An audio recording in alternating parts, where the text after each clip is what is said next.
get into the character, and I think you're getting the character really well, the characters, because there's a nice contrasting character in the B section, right? What is a Tarantella? Is it like a dance or like something for the dead? Well, I know it as like an Italian dance. It was an Italian dance. There's like something about like somebody being bitten by a wolf spider, and it was like Tarantism. Ooh, like, that's cool. So what would that make you do? What would that make you do? It would make you all hysterical. Hysterical, yes, hysterical. That's good. I feel like you're getting the characters really well, and you're going for things really well. And I just wanted to talk a little bit about some of the things that when we play the cello, we're doing a lot of really hard things, right? A lot of coordination. Our hands are doing totally different things. We have to know the notes. We have to know the fingerings. We have to know the bowings. We have to really coordinate everything. Then we have to think about all of the things that the composers want. And I think that if we just work on a couple of sections, specifically with bow strokes, okay, and how we sort of think about where in the bow do we want to be. Like bow distribution? Bow distribution. That was like my biggest problem with this piece. Oh, that's interesting. Where are the problem spots? Mainly in when it switched, the piece switches its attitude. That's actually a weird way to say it. That. Yes, so what's hard about that for you? It was just like, it just feels kind of awkward, like it's swapping from one section to the other, so I have to like immediately just change the vibe. The vibe. How is this second section different from the first section? Like actually different? It feels more romantic than. Okay, so what does that mean technically? Romantic. More legato. More legato, absolutely. More connected, more singing. I would agree with that. I think you were taking a bow here, right? You were doing an up bow there. You were going. Great. One thing that I noticed is I felt like in this section you had a little bit of a challenge connecting the bows, the down bows and the up bows. So I want you to think about, as I was talking to Jovan about legato vibrato, I want you to think about legato bow changes. And one of the things that I sometimes think about when I go from a down bow to an up bow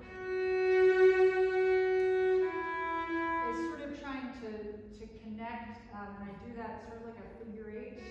Watch the whatever that's called.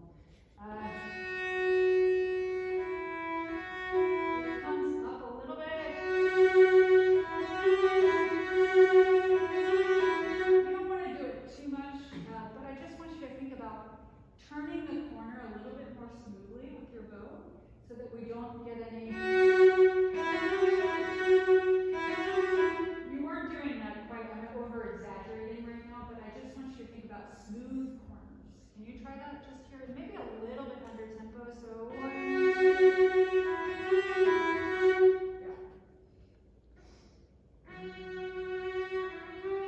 Good. And one thing is go further out in your bow because we need to get 5 notes on the up bow. So I would go further out on the down bow.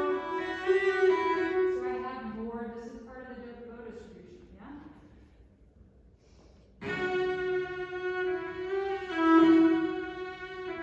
Okay, good. What's your dynamic? The dynamic that the composer wrote. So what is that? Is going to be What is that? G. Oh no, below the notes. Forte. I'm Yes. really bad with. No, but all it is what it is. Forte piano. And it's literally, a forte piano is literally forte piano. And then that means it's piano after that, right? So a forte piano, maybe don't hit it quite so much as you would a forzando.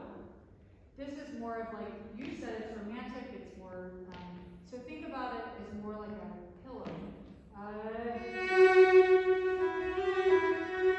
then I don't want to go accent this note because it's not linear. So that's what we're trying to do is iron out the bow changes. Can we try the whole thing once, just piano?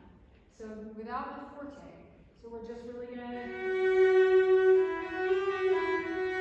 focus on a legato bow. Let's try that one. And if you're playing piano, would you start it from?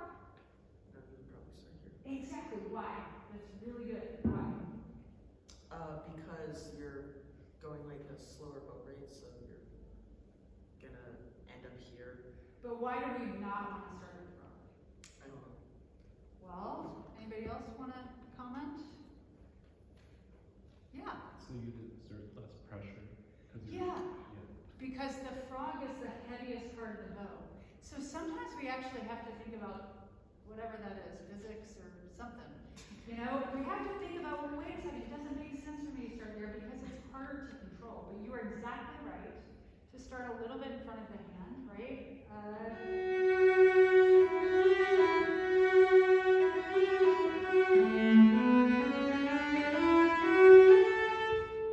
So let's try one more time, piano, and just really smooth corners, yeah? Good.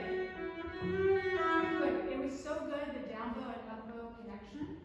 When you play the up bow, we've got to glide back to that same spot. So that means we have to change the speed of the bow. So we're gonna, I might lighten up and I might use a faster bow speed so I can get back to that place. Can we try that again? Yes. And do it again. Second time.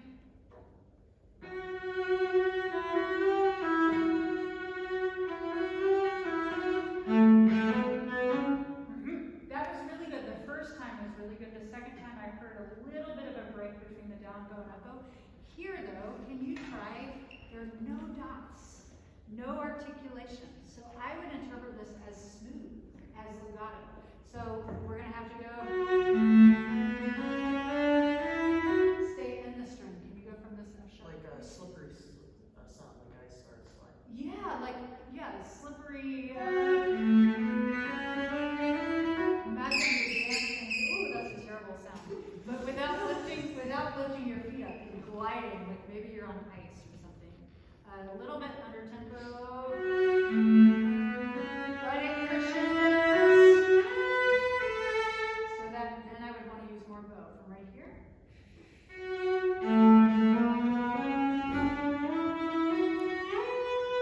Better legato, much better. Now, you did great at the crescendo, but if we use so much bow before the crescendo, no crescendo is going to happen. So that means I want to conserve.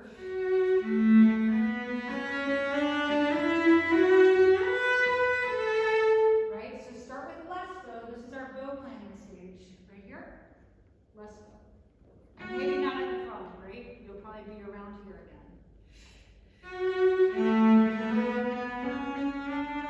Yeah, and this, good. Stay in the string. Stay in the string.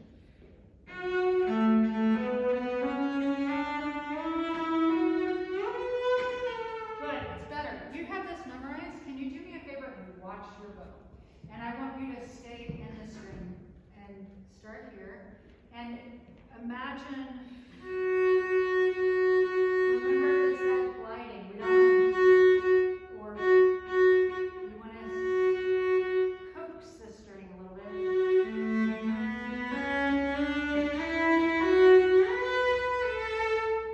Yeah. Watch your bow.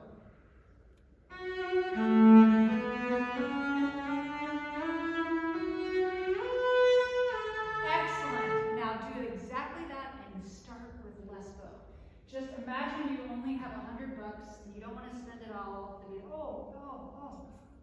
it's a crowbar. Wait a second. Don't squeeze so much with that. Yeah? Just nice and easy. Yeah. Yeah, and this is smooth. So if we have a hard hand, it's going to be a lot harder. I always grip it hard whenever it's not on the string, but whenever it's like really gentle. Yeah. Wait, you grip it hard when I grip it hard whenever I'm not playing because I'm always scared of like dropping my instrument. Oh, It's expensive. So yeah, it is. I'm paranoid about that. Well, and that's one thing is we don't want to squeeze our bow.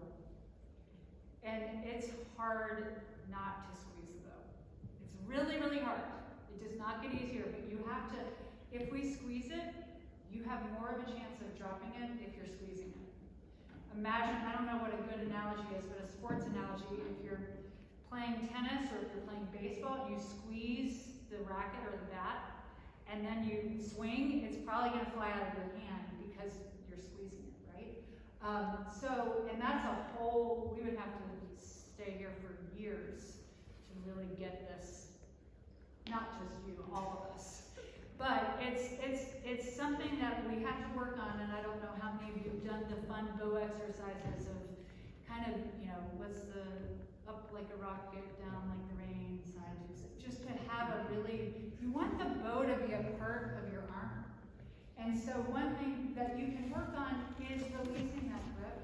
And I think, let's try it right now. I want you to, we're gonna get this. Conserve, less bow, stay in the string, and don't start at the front. And just try to sort of imagine you're riding a horse, and of course you want to have contact and not fall off the horse, but you don't want to squeeze the horse or it's going to go really fast and you're going to fall off. Okay, so just think legato. Yeah, less bow. Oh, look how much you spent, $100. Yeah, you need to spend $5. Okay, let's stay in this hip string.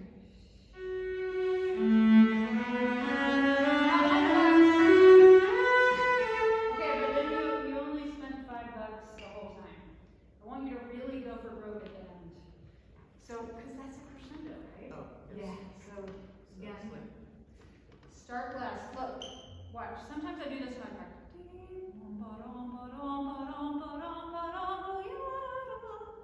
You want to really visually see what you're doing. One more time.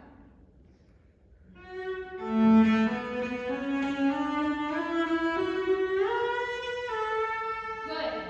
What happened though is then we had some sharp bumping corners that elbowed us on our side. really not. Right, so this is what's so hard about language. We have to do 10,000 things at once. I know you can do it though, so I'm going to push you to stay really smooth. You're gliding on ice. Don't dig in, right? Just imagine your bow is on a sheet of ice, right? You don't need to dig in. Try one more time. Really, really, don't start the frog. Yeah. Easy. Glide.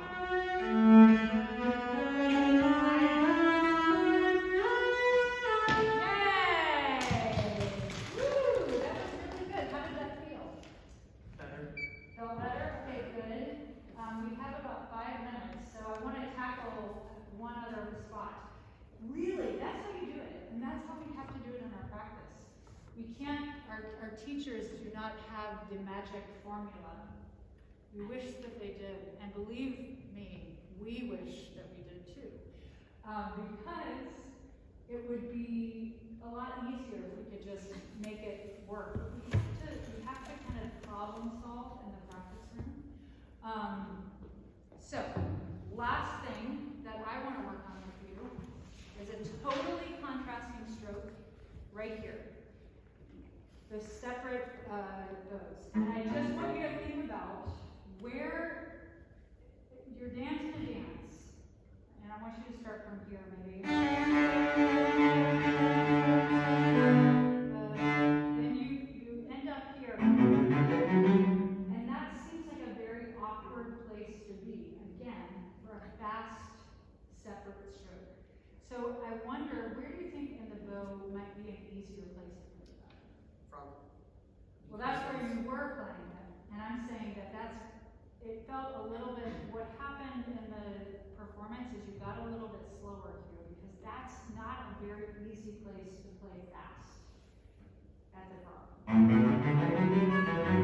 So I wonder, could you try it more in front of your hand in the balance point, what we call a balance point? It's not like that you're trying to bounce it. I don't want you to try to bounce it. A bounce points, right? Yeah. You just try it on an A. That's good. And okay. Yeah. Imagine you're dancing a jig where it turns out. So imagine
1, 2, mango, 1, mango, 2, mango. So I'm feeling my pulse, which is really vital when you're dancing. So,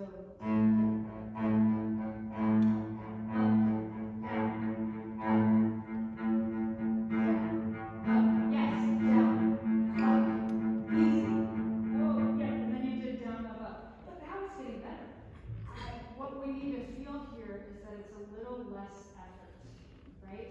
So we need to not feel every note, but more on, yeah. So that's something that you could work on in your scales. You could do something like, so you're looking here, yeah.